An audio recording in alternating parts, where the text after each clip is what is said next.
Naruto watched the scene as Sasuke started attacking Zaku and soon the Uchiha started fighting dirty with Sound Ninja. He got behind the Sound Genin pulling his arms backwards. Everyone watched as Sasuke pulled so hard the bones in Zaku's arms broke. Naruto was shocked by this, never seeing his own teammate fight dirty. Sasuke just broke that guy's arms. That's it, I'm stepping in and taking him out. Naruto thought, ready to move, but froze seeing Sakura run to Sasuke and holds his back, pleading for him to stop. Naruto thought Sakura was done for, but stood corrected seeing the tattooed flames on Sasuke's body sink back into the seal on his neck. Ina returned to her body and Kin and Dasu collect the injured Zaku and offered their scroll. But before they could escape they were bounded by green magical energy that levitated them up. What gives? Zaku shouted. Who's doing this? Dasu demanded. Not one of us. Kiba said until Akamaru started whimpering as Naruto approached holding his blowfish and lizard that bounded the three Sound Genin. Naruto. Hinata gasped. You're alright. Sakura added in relief. Yes, and it's good to see you and Sasuke too. Naruto turned to the three Sound Ninja. Now then, you three have some explaining to do. We're not telling you shit. Zaku spat but cringed, still recoiling from his broken arms. Naruto allowed Shindu to speak, believing he would be better negotiating. You are in no position to hide anything from me. Besides, I can tell you no, he won't be coming to save you. Who, Naruto? Ino asked. Their master Orochimaru, Shindu answered. He's left you three here to suffer, caring not what becomes of you. So what, we knew this would come. Ken spat. That's our purpose under Orochimaru-sama. Dasu added. And you are satisfied with that? The dragon spirit challenged them and they found themselves unable to answer his question, just as I thought. Since you are now currently unemployed, I shall be your master now. What serve you? Ken gasped. I would rather die. Zaku spat. Shindu frowned. Do not be fools. His eyes glowed brighter as if fire was in them, putting shocks on everyone, but mostly the Sound Genin being the object of his glare. Serve me and I shall not throw you aside like puppets or offer you up as sacrifices. You will be stronger, faster, and better than Orochimaru could ever train you. Provided you serve me from now on. The three ninja looked to each other, realizing that Orochimaru never did want them other than guinea pigs. They turned to Naruto, answering, Alright, we'll follow your lead. Dasu said. Naruto smirked as he took over. Wise choice. Now then, it's time for your makeovers. He started his magic. Makeovers? Ken asked, feeling cautious about the sound of that. Suddenly blue smoke surrounded the three Genin and they started transforming. From this day forward you shall serve as my dark Shi warriors. Gan. Ken fell out of the smoke, landing on one knee. Her body became orange and muscular in a feminine build, ears pointy, eyes were black with single yellow irises, blue markings on her shoulders, and her hair became red and tied in a ponytail. She wore a black sports bra, black wrist coverers, and black pants. Ren. Zaku fell out of the smoke, landing on one knee. His body became like Ken's, only his build was masculine and his hair was straight red. He wore black pants, black wrist coverers, and a black open vest. Kui. Dasu landed looking like the other two, only he was more muscular than they were, was bald, and his outfit included black wrist coverers, black pants, and a black tunic. The rookies looked oddly as the three ninja looked at each other. Your skin is orange. Dasu looked at Zaku. Your head is bald. Ken said to Dasu. And your hair is red. Zaku motioned to Ken but started flexing his arms. My arms, they're healed. What did you do to us? Ken asked Naruto. You three are no longer mere mortals, but powerful Chi warriors that will serve me from now on. Do I make myself clear? Naruto asked as he was going red eyes again. The three bowed, yes master. Naruto dimmed the red eyes, good, you are dismissed for now, but I will talk with you all later. The three puffed away into blue smoke as Naruto looked to his team. We have what we need, so let's go. He was ready to levitate them off, but Kiba called, hold it. Naruto turned to his teammate, what do you want, Kiba? What the hell are you, Naruto? You're not the one we used to know. Kiba frowned. No, am I not, as for why? I don't believe you deserve to know. If nothing else is said, we shall take our leave. Naruto levitated himself and his team off and flew them through the forest. What was up with that? Chaji asked. I don't know, but I guess everything's alright now. Ino said. Lee, Tenten, we're leaving. Nechi ordered as they left, with Tenten looking back at where Naruto left. Yeah, us too. Kiba said as his team started leaving, with Hinata also taking a glance back where Naruto left. As Naruto continued levitating his team through the forest, he looked to his teammate, how are you holding up, Sasuke? Fine, but my head's spinning. Sasuke held his head. Not surprising after what you went through, Naruto replied until he spotted the tower ahead. There's our stop. He landed on the ground, let's go. They entered the tower, walking through a hallway until they reached the center. You still have the Earth Scroll, Naruto? Sakura asked. Right here. Naruto pulled it out of his satchel.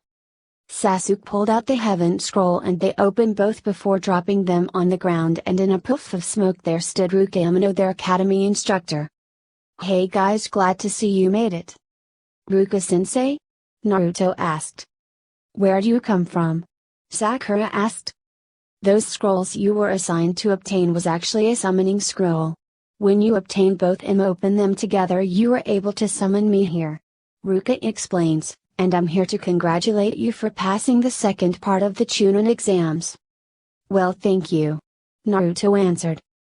Since you have 3 days to spare before the 5 days are up, you're free to wait around here until then. Thanks. Naruto thanked him. Although Naruto, the Sandaime wishes to talk to you soon, so don't wander far. Ruka added. Hi sensei, Naruto replied as he turned to his team, let's get our room. Soon the three chose their selected room until the Chunin exams continued, with them trying to rest up until Sarutobi arrived. Good day, Squad 7. Hey Gigi, I heard you wanted to talk to me. Naruto said. That's correct, Naruto, now come with me. Sarutobi escorted Naruto out, leaving his team. In another room, Naruto was talking with Sarutobi about the actions that transpired back in the forest. And that's what happened. Naruto finished. Sarutobi pondered all this and thought, just as Anko said, Orochimaru is still after the Sharingan. Gigi, I want to know, who is Orochimaru? Well, Naruto, eventually you and every other genin will have to know about all past ninjas, be they heroes or rogues, but Orochimaru was the traitoress of almost any new genin from our village. Orochimaru was in fact once my student. Student? Naruto asked. Yes, many years ago during my earlier years as Hokage, I trained 3 students as any other sensei had. One of them was Jiraiya, the master of Toadlek Jutsu, second was Tsunade the Slug Queen, and third was Orochimaru, the master in the art of Snake Jutsu. Together the 3 became known as the legendary Sannin. The Sandaime explained. Alright, but what about Orochimaru? Naruto asked. Orochimaru was a complicated one. He was an orphan just like you, but like other gifted ninja he showed skill beyond that an ordinary genin. Don't exaggerate on that. Naruto warned him. Yes. Well, I once had high hopes for him, thinking he may have been perfect as my successor, but all that changed one day. We discovered he started learning forbidden jutsu as well as experimenting on human lives to further his research, for he had 2 ambitions. What ambitions? His first one was to develop techniques to make himself eternal. He wanted to cheat death? Naruto asked, while deep inside him Shindu sighed, hearing about humans foolishly trying to gain immortality. Yes, for his biggest goal would take years to accomplish, years that no ordinary human can last. That big ambition was to learn all the world's jutsu. Every jutsu? Naruto gasped.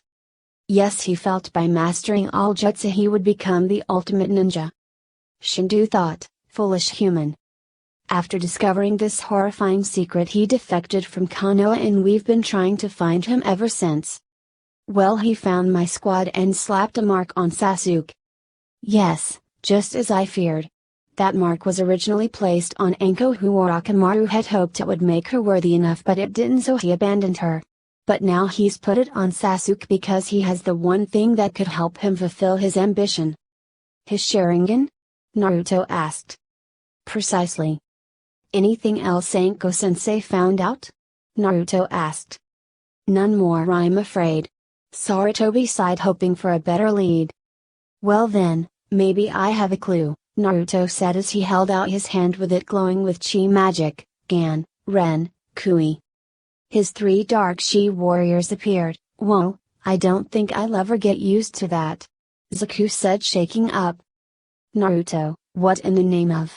Sarutobi gasped, seeing the 3 just materialized out of thin air. Allow me to introduce you to my 3 new servants, former employees of Orochimaru. Naruto introduced them. They worked for Orochimaru? Sarutobi questioned how he got servants who looked like they did. Yes, though this new form they have was an addition given by me, Naruto explained. Now then, you 3, what does Orochimaru plan on doing? The 3 no longer serving their former master spoke. Orochimaru plans to invade the village, and he's going to use Suna to do it. Dasu answered. Suna? The Kage asked. Yes, he's posing as their Kazekage to turn their village against you. Ken added. That fool. Sarutobi firmed his eyes. Yes, and he's already got us by under your noses, Kabuto Yakushi, Zaku explained. Kabuto? He's a sound spy? Naruto asked. Yes, that scene during the first part of the exams was all staged by us. Dasu answered. Naruto frowned, seeing Kabuto's nice guy bit was all a lie. Sarutobi thought back at Kabuto's name. Yes, I remember Kabuto from past Chunin exam contestant lists, but he always seems to drop out in the middle of them. I think I understand why now. I would suggest having him followed and monitored since he's working with Orochimaru. Naruto suggested. And he shall. Thank you for this information, Naruto. However, according to what Anko said when she ran into Orochimaru, he claimed that you seem to have another personality as well. Is the Kibai trying to break free? And I want the truth. Naruto thought, Shindu, I can't keep the lie up now, besides I trust my village leader more than I trust my own sensei. As you wish. Shindu grumbled. First of all, the fox's name is Kurama. Second, before the Chunin exams began and a few days after I came back from my mission in Wave, certain things have happened. What do you mean? Sarutobi asked. Rather than talk it out, how about you hear it straight from another's mouth? Naruto asked as his eyes turned red, making the dark chi warriors wince, knowing it was the one who scared them out of their wits. Greetings, Elder Kage. Who are you? Sarutobi asked in shock of the raspy voice. You can't be the fox. And I am not. My name is Shindu, and I was once the greatest demon sorcerer to ever have lived. Demon sorcerer? That's right. Now I suggest you listen well to my tale. Shindu said as he explained everything he told Naruto. When he finished, he allowed the old man to take everything in before Naruto took control. I'm sorry I haven't told you this, but I didn't want to risk going to you right away until I was absolutely sure that this was safe enough to do so.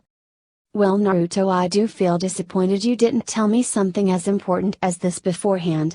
I had hoped you trusted me more than that. I know you've had trouble with putting trust in others, especially with your secrets, but rest assured, while I'm the Hokage, keep in mind I think of you like one of my own, and I would be damned if anything were to happen to you. Naruto smiled. Thanks, Gigi. I appreciate that. Well, I have matters to attend to.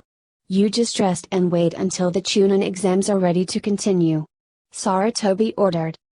Hi. Naruto nodded as the Hokage left. He thought to his partners, well, you guys, part 2 in the books. But I got a feeling the worst is still to come. Yes, which is why you must prepare yourself for what other opponents lie ahead for you. Kurama thought. Naruto thought to Shindu, well, come on, big S, that had to be some impressive magic I used out in the forest, right? It was decent to say the least. Decent? Well, one day you'll really admit what you think. Naruto thought back as Shindu sighed.